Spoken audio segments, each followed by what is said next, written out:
Poor woman. It's a shame I had to kill her off that way, especially considering she looked just like me. Honestly, I have got to stop using myself and my own husband as role models for these domestic murders. Gruesome ideas just come naturally to me, I guess. A psychiatrist would probably say I have some hidden homicidal tendencies or something. Anyhow, the number of ways I can think of to murder people positively frightens me sometimes. Well, who knows? If I didn't get it off my chest by writing mystery stories, I might end up committing a few murders myself. Well, I'm glad it worked out this way, though. It's so much healthier. Also, it pays better. Much better. Otherwise, I'd say I was pretty normal. Even though my husband, Donald, doesn't always agree with me. Poor Donald. He's a lawyer. Corporations mostly. Crime doesn't even enter his mind. But with me, it's like eating peanuts. Once I start thinking about it, I can't stop. Right now, I'm beginning to think some pretty strange things about the people next door. If I thought about it enough, I could really build it up into a production. And knowing myself, I probably will.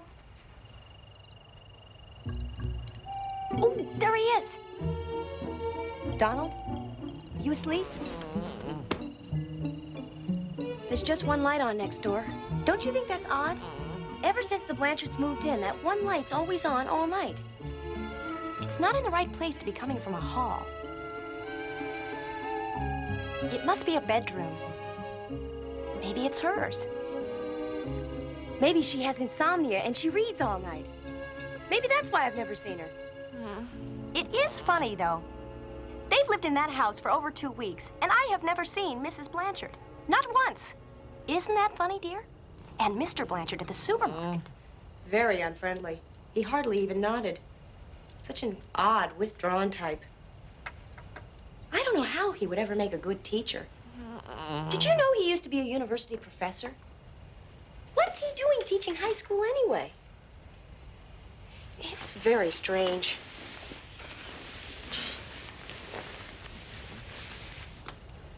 Good night, darling. I've enjoyed our little chat.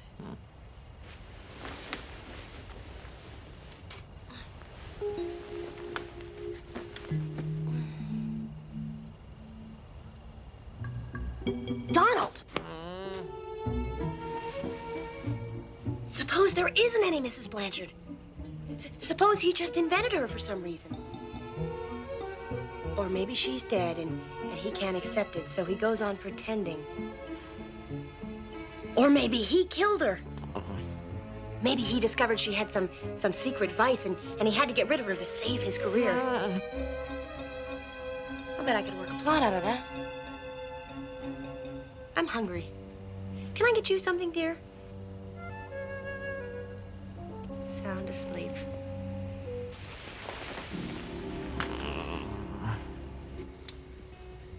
You know, it's really not so far-fetched when you think about it. Mr. Blanchard gets rid of his wife, then he moves to a new town where none of their friends will be around to ask questions. But he's still afraid someone will eventually get suspicious. So he pretends she's still with him.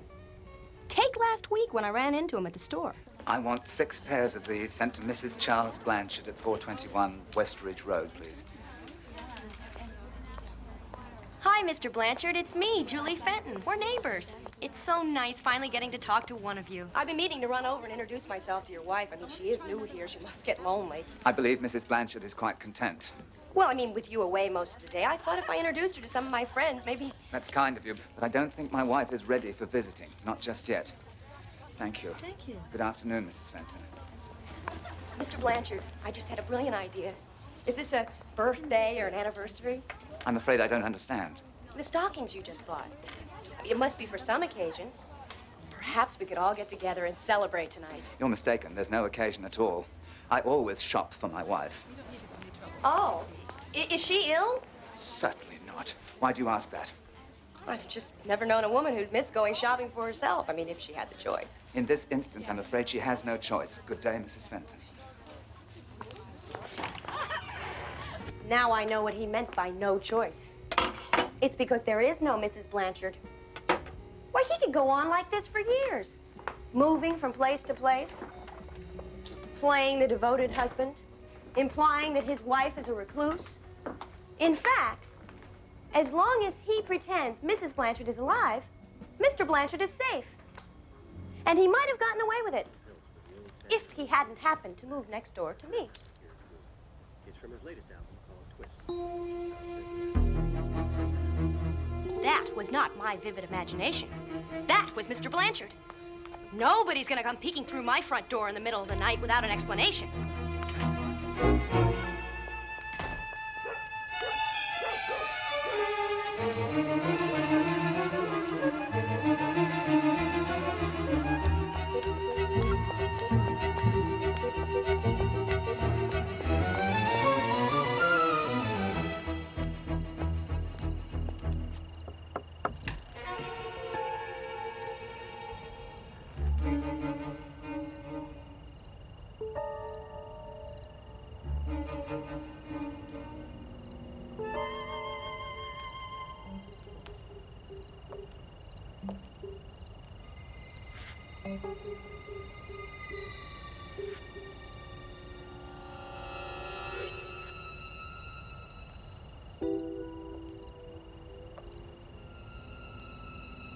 I could do myself a real favor if I went home right now.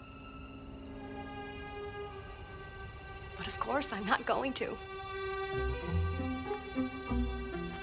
This is irresistible. Apparently, Mr. Blanchard isn't here. But what about Mrs. Blanchard?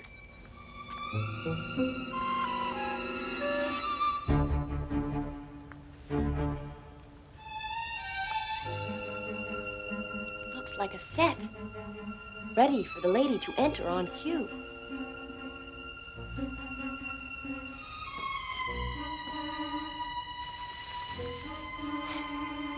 Well, at least there was a Mrs. Blanchard. Lovely, too. Even if old Stonyface doesn't seem to think so. Wow. This could put an awful dent in the professor's salary. Maybe he couldn't afford to keep her, so he killed her. Good evening, Mrs. Fenton. I thought you were a burglar. I was just looking for you. In the closet? Not exactly. You see, when I caught you peeking... I mean, when I saw you outside my door, I thought there might be something wrong with Mrs. Blanchard, so... There is nothing wrong with Mrs. Blanchard. Really? Can you prove it? I mean, I'd just love to meet her. Some other time, perhaps. Then she is here? This is her home. I'm sorry if I frightened you a while back. My wife left the house without telling me. I thought perhaps she might be with you. Now, if you'll permit me, I'd like to see you to the door. Oh, wouldn't it be nice if the three of us went over to my house right now? We could wake Donald and have some coffee. I'm sorry, but that's impossible. Why? Mrs. Fenton, why don't you mind your own business? Good night. Donald! Donald! I am positive there's something wrong over there. It's like a morgue. Who knows? Maybe it is. I can't stop thinking about that poor woman, probably lying in the cellar someplace right this minute, all chopped up into pieces, ready to be popped into the furnace. I'll try working the Blanchards into a story. Then maybe we can both get some sleep tonight. Glenn is currently on touring. Maybe the secret vice angle for Mrs. Blanchard is a good one. I like to think of Glenn. Maybe she was an alcoholic. Blanchard's university career was being destroyed, so finally he had to take steps. Where are you going? No place specially, just out for a walk. A walk to the liquor store, you mean? Now get back up to your room. Please, I promise to behave. I can't stand it anymore. I have to get out of this house or I'll go mad. I want to make friends, go shopping, be like other women. Don't you understand? You're not like other women. Other women don't get themselves into a drunken stupor and almost set fire to their homes or go out on a spree and end up almost running a child down. Other women help their husbands' careers. They don't destroy them. Now get back to your room. No! You can't keep me a prisoner here anymore. I'll tell the world what you've done to me. You ever counted how many times we've had to move? How many positions I've given up because of you, have you? You've ruined my career for the last time. The last bloody time! Well, that's the end of her.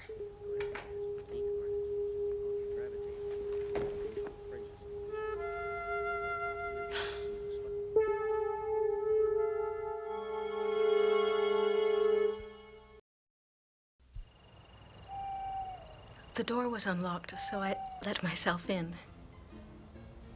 I should have knocked. I know it's terribly late.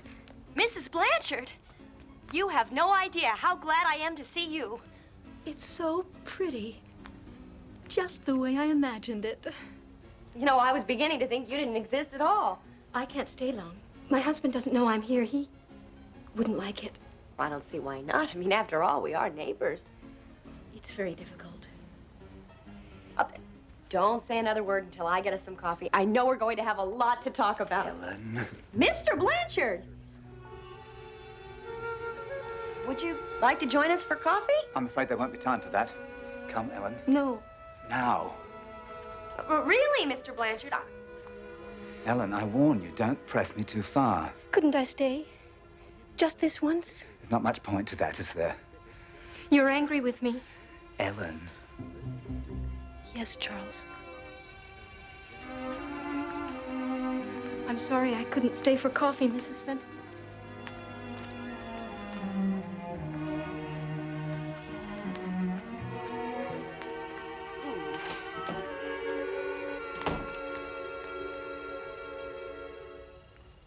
I can't get over the look in Mr. Blanchard's eyes. It was positively maniacal. And that poor girl trying so pitifully to cover up for him. Honestly, Donald, it makes my blood boil. You know, he met her when she was very young. She was one of his students. She was impressed because he was an important man. Even grateful because he selected her. And now she winds up married to a psychopath. When a man is so jealous, he keeps his wife a virtual prisoner in her own home, won't even let her out to talk to a neighbor. He has to be insane. Well, I won't desert her. I just couldn't live with myself if I didn't do something to help. Honestly, Donald, I'd like to take that man and... Donald, he just came outside. He's carrying something.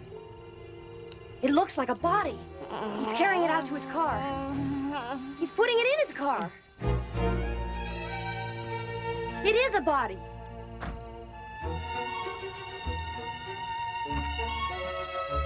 Oh, Donald! Jeez.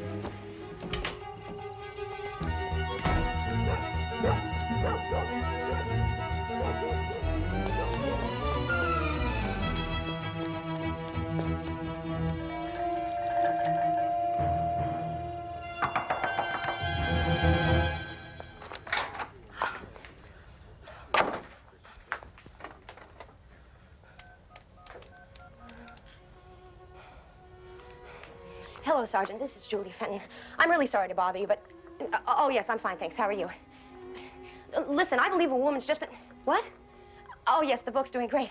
Listen, my next-door neighbor's just been... Mrs. Blanchard. She's just been murdered. Well, no, I'm not absolutely sure, but I know there's a body. I saw her husband dragging it out of the house. Oh, good. Thank you. Thanks, bye.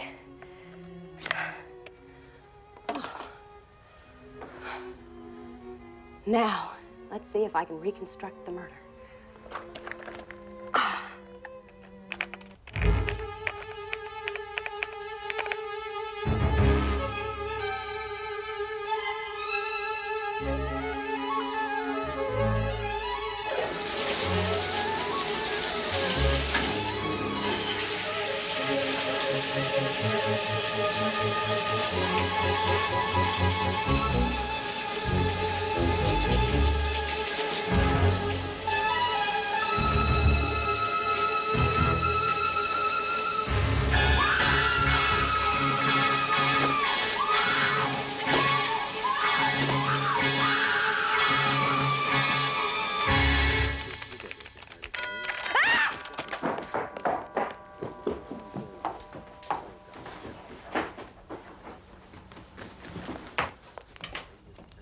Hello.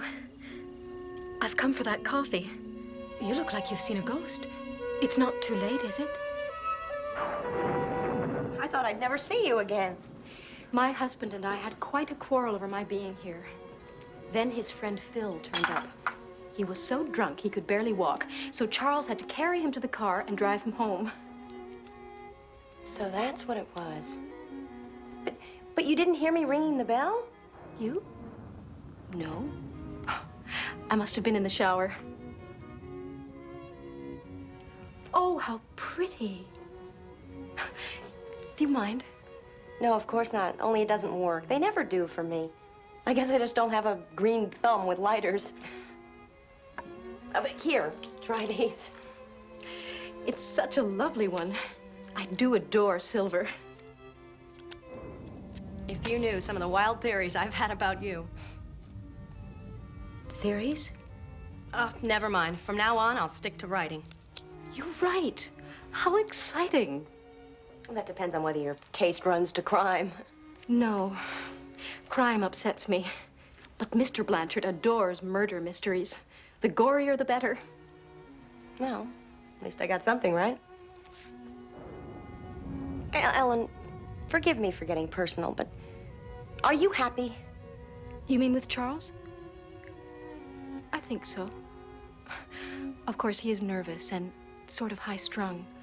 Doesn't want me out of his sight. Watches me a little too closely. But he's sweet when you get to know him. I'm sure. Actually, I'm very grateful to him. He understands my little foibles. And I'm such a dreadful housekeeper. Sometimes I think he's a saint to put up with me. Now, I really must be going. But it's getting late. I can't tell you how much I've enjoyed this, Julie.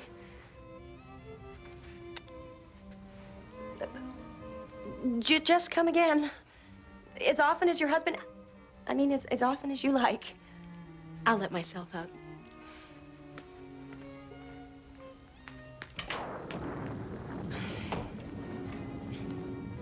Now I'll have to start all over again. Maybe I ought to switch to comedy. That was the string trio number 1 by Christopher Nedley, by the Duffer Trio. Now that's funny. That lighter was just here a minute ago. I remember distinctly Mrs. Blanchard holding it in her hand. She said she adored silver. Now I know what her secret is. Well, I finished the first chapter, and it's really good. I've disguised them beautifully, and I don't think I've lost anything. Imagine me thinking all those dreadful things about him. And all the time, the poor man's had a kleptomaniac on his hands. No wonder he had to leave the university. He probably can't keep any position for very long because of her. The minute he lets her out of his sight, she goes out and steals things. The strain he must live under, never knowing when she'll strike again. It's a wonder he hasn't killed her.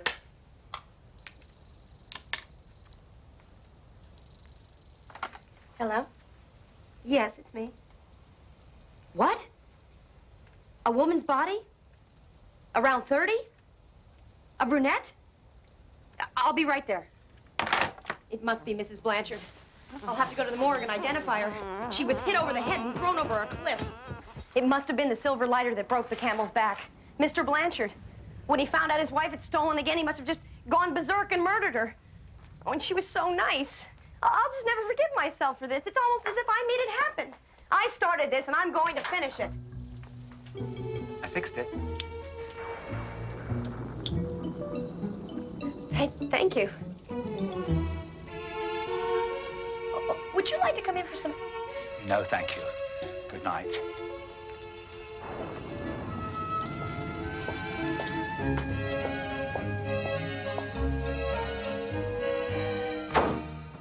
Well, I guess that's that. I can finally get some sleep. Still, it pays to wonder about these things. Better safe than sorry, I always say. By the way, have you noticed what's been going on across the street? These mysterious renovations. Maybe they're burying a body. Or a bunch of bodies. We could be living next door. Oh!